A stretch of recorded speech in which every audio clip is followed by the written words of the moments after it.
السلام علیکم اسٹوڈنٹس، میں ہوں اسلامیات لازمی کا ٹیچر حافظ محمد امیر طاہر۔ آج ہم اسلامیات لازمی جماعت نہم کے لیکچر نمبر 9 میں حاضر ہیں۔ آج کے لیکچر میں ہم اسلامیات لازمی کا حصہ سوم، جس میں موضوعاتی مطالعہ آتا ہے، وہ پڑھیں گے۔ موضوعاتی مطالعے میں نے آپ کو بتایا تھا کہ کل 4 ہیں۔ ان میں سے پہلا ہے قرآن مجید کا تعارف، حفاظت اور فضائل۔ اس لیکچر میں ہم اس کے 2 حصے قرآن مجید کا تعارف اور حفاظت کے بارے میں پڑھیں گے۔ اسٹوڈنٹس، وہی طریقہ کار آپ ہمارے channel AMS science high school کو سبسکرائب کریں، بیل آئیکن کو دبائیں، ویڈیوز لائک اور شیئر کریں تاکہ ہمارے آنے والے تمام لیکچرز کی ویڈیوز آپ تک بآسانی پہنچ سکیں۔ اسٹوڈنٹس، اب چلتے ہیں اپنے لیکچر نمبر 9 کی طرف۔ آج کا ہمارا لیکچر جو موضوعاتی مطالعہ کا ہے، قرآن مجید تعارف اور حفاظت کے بارے میں۔ اس کے مختصراً جو سوالات ہیں وہ یہ 3 لکھے میں نے، جو بورڈ کے مطابق اہم ہیں۔ قرآن کا سابقہ آسمانی کتب سے کیا تعلق ہے؟ اسٹوڈنٹس، قرآن مجید کا سابقہ آسمانی کتب سے بہت گہرا تعلق ہے،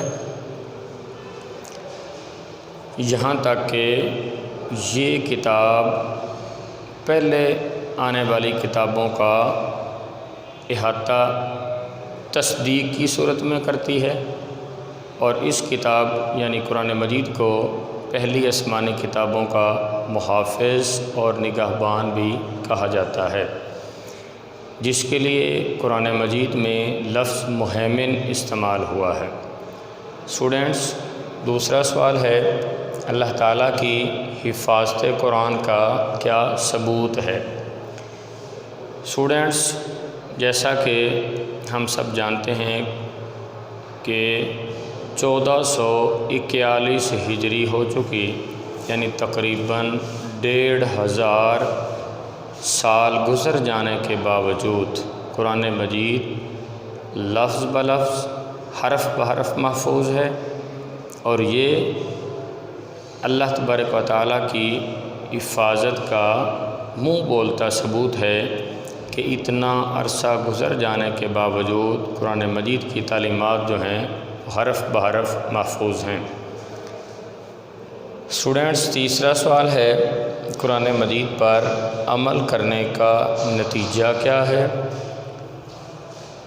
اس کا جواب لکھیں گے کہ قرآن مجید پر عمل کرنے کا نتیجہ یہ ہے کہ اللہ تبارک و تعالیٰ کی طرف سے ہماری دنیا اور آخرت دونوں بہتر ہو جاتی ہیں، جس طرح کہ نبی اکرم صلی اللہ علیہ وسلم نے اللہ تبارک و تعالیٰ کے حکم سے دعا ارشاد فرمائی تھی، ربنا آتنا فی الدنیا حسنہ وفی الآخرۃ حسنہ، اے ہمارے رب، ہماری دنیا اور ہماری آخرت کو اچھا کر دے۔ قرآن مجید پر عمل کرنے کی صورت میں یہ دونوں چیزیں ہمارا مقدر بن جائیں گی۔ اسٹوڈنٹس، اب چلتے ہیں مشقی لانگ کویسچن کی طرف۔ تعارف اور حفاظت 2 سٹیپ ہم پڑھ رہے ہیں، انہی 2 سٹیپوں میں 2 ہمارے لانگ کویسچن بنتے ہیں۔ قرآن مجید کا مختصر تعارف بیان کریں، دوسرا ہے حفاظت قرآن کے بارے میں آپ کیا جانتے ہیں۔ اسٹوڈنٹس، پہلا جو سوال ہے لانگ کویسچن، اس کے جواب میں آپ یہ مندرجہ ذیل ہیڈنگز شامل کر سکتے ہیں۔ پہلی ہیڈنگ ہے قرآن کریم کی تکمیل ہدایت کا مجموعہ۔ تو اس میں آپ بہت سی باتیں لکھ سکتے ہیں، جیسا کہ ان شارٹ ورڈ میں آپ کو بتاتا ہوں کہ آپ لکھیں کہ قرآن مجید جو ہے وہ سابقہ آسمانی کتابوں کی تصدیق کرنے کے ساتھ ساتھ ایسا ہدایات کا مکمل مجموعہ ہے کہ جس کے بعد قیامت تک نئی ہدایت، نئی کتاب، نیا حکم لانے کی ضرورت باقی نہیں رہی۔ اسٹوڈنٹس، اس کا دوسرا سٹیپ آپ لکھیں گے قرآن کریم کے موضوعات۔ قرآن مجید میں بے شمار انسانی زندگی کے پہلوؤں کے بارے میں ارشاد فرمایا گیا، یہاں تک کہ انسانی زندگی کے تمام پہلوؤں کا احاطہ کیا گیا ہے۔ وہ عبادت کی صورت میں ہے، ریاضت کی صورت میں ہے، اخلاقیات کی صورت میں ہے، حلال و حرام کی صورت میں ہے۔ ہر انداز سے انسانی زندگی گزارنے کا بہترین طریقہ ارشاد فرمایا گیا۔ اسٹوڈنٹس، اگلی ہیڈنگ ہے قرآن ایک معجزہ۔ اس کے بارے میں نبی اکرم صلی اللہ علیہ وسلم نے جب اشاعت اسلام شروع فرمائی، قرآن مجید کے کلمات صحابہ کرام رضوان اللہ علیہم اجمعین کو پڑھ کے ارشاد فرمایا کرتے تھے، تو اکثر جہلائے عرب نے یہ بات کرنا شروع کر دی کہ یہ نبی اکرم صلی اللہ علیہ وسلم نعوذ باللہ خود سے کلمات ارشاد فرماتے ہیں، جس کے جواب میں اللہ تبارک و تعالیٰ نے کھلا چیلنج رکھا کہ قرآن مجید کی جو سب سے چھوٹی سورت سورۃ الکوثر ہے، اگر تم اسے انسان کا کلام کہتے ہو تو آپ بھی فصاحت و بلاغت کے بہت زیادہ شاندار مظاہرے کرنے والے ہیں، آپ اس صورت کے مقابلے میں صورت بنا کے لاؤ۔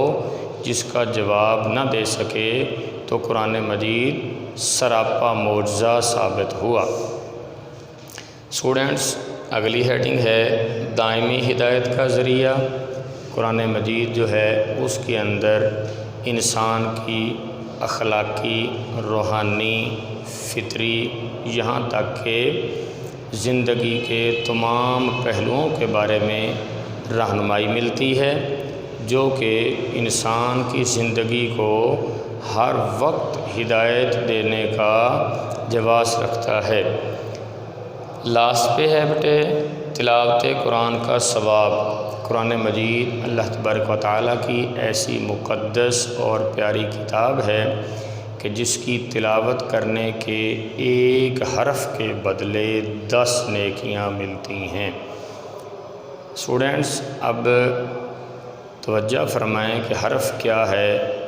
الف لام میم، تو یہ 3 حروف بنتے ہیں، الف لام اور میم۔ تو اس کا مطلب ہوا کہ یہ ایک لفظ پڑھنے سے جو 3 حروف کا مجموعہ ہے، انسان کو اللہ کی طرف سے 30 نیکیاں ملیں گی۔ اوکے اسٹوڈنٹس، یہ ہمارا سوال کمپلیٹ ہوا۔ اب چلتے ہیں دوسرے لانگ سوال کی طرف کہ حفاظت قرآن کے بارے میں آپ کیا جانتے ہیں۔ اس میں آپ مندرجہ ذیل ہیڈنگز شامل کر سکتے ہیں۔ محافظ خدا، کہ اللہ تبارک و تعالیٰ نے قرآن مجید کی حفاظت کا ذمہ اپنے سر لیا ہے، جس کی وجہ سے پہلی آسمانی کتب کی طرح جو کہ وقت گزرنے کے بعد تحریف و توثیق کا مظاہرہ کرتی تھیں، قرآن مجید میں یہ بات شامل نہیں ہے۔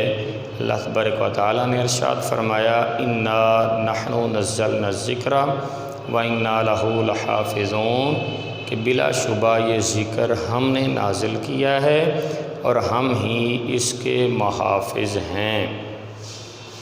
اسٹوڈنٹس، اس کی دوسری ہیڈنگ محافظ رسول، تو اس میں آپ لکھ سکتے ہیں کہ نبی اکرم صلی اللہ علیہ وآلہ وسلم نے وحی کی کتابت یعنی وحی لکھنے کے لیے 42 کے قریب صحابہ کرام رضوان اللہ علیہم اجمعین کی تعداد مقرر فرمائی ہوئی تھی، جو ہر وقت حضور اکرم صلی اللہ علیہ وسلم کے آس پاس رہا کرتے تھے، کیونکہ قرآن مجید کی آیات بینات کے نزول کا وقت مختص نہیں تھا۔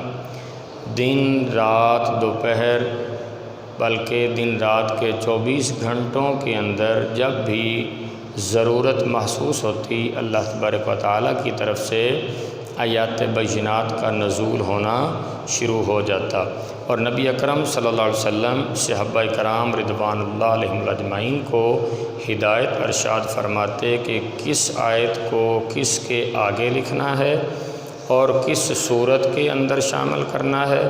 اس طرح سے آپ نے قرآن مجید کی ترتیب توقیفی مقرر فرمائی، جس کے ذریعے تمام آیات وحی کو محفوظ کر کے رکھ لیا جاتا۔ مسجد نبوی شریف میں نبی اکرم صلی اللہ علیہ وسلم نے ایک تابوت رکھوایا ہوا تھا، جس کے اندر قرآن مجید کی آیات کی جو وحی ہوتی اس کو لکھوا کے محفوظ کر لیا جاتا۔ اگلا سٹیپ ہے بیٹے کہ جمع و تدوین کے 3 ادوار، یعنی قرآن مجید کو جمع کرنے اور اس کی تدوین و اشاعت پوری دنیا میں قرآن مجید کی تعلیمات کو پھیلانے کے لیے 3 ادوار ہیں۔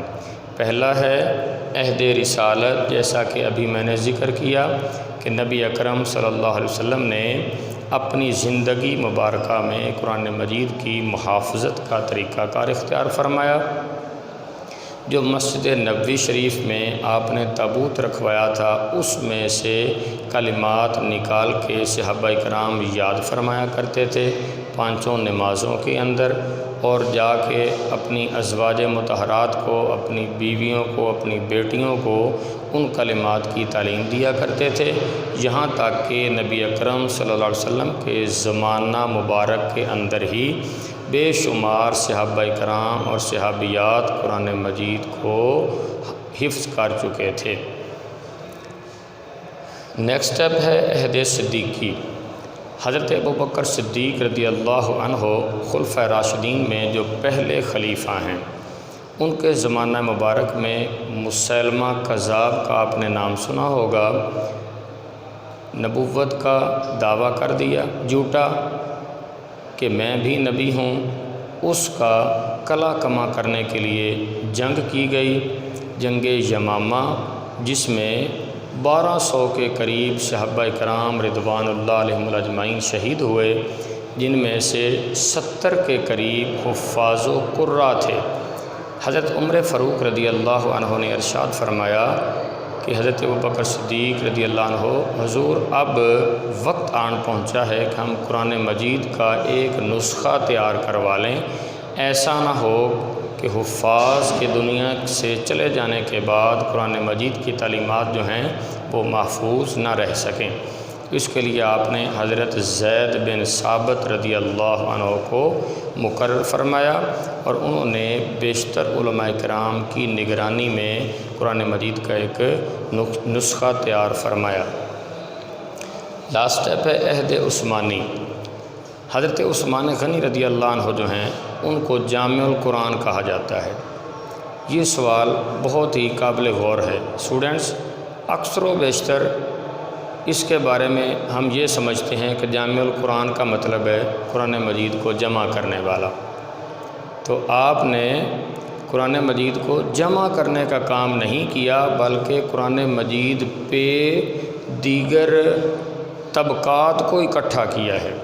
یعنی نبی اکرم صلی اللہ علیہ وسلم نے اپنے زمانہ مبارک میں قرآن مجید کی تلاوت کے لیے مختلف قبائل کا مختلف لہجہ اختیار کرنے کا ارشاد فرمایا تھا، جس کی وجہ سے اگر ہر کوئی اپنے اپنے لہجے میں قرآن مجید کی تلاوت کرتا تو اس کی تلاوت میں کلمات کی تبدیلی ہو جاتی، تو آپ نے ایک لہجہ جو عربی کا تھا، مکی لہجہ، اس کے مطابق قرآن مجید پڑھنے کی تلقین فرمائی، اور اسی کو پوری دنیا کے اندر پھیلایا۔ اسی طرز کے اندر آپ نے قرآن مجید کے بیشتر نسخے لکھوائے، جس کی وجہ سے آپ کو جامع القرآن کہا جاتا ہے۔ کلیئر؟ اسٹوڈنٹس آج کا ہمارا یہ لیکچر مکمل ہوا، ملتے ہیں اگلے لیکچر کے ساتھ۔ اللہ حافظ۔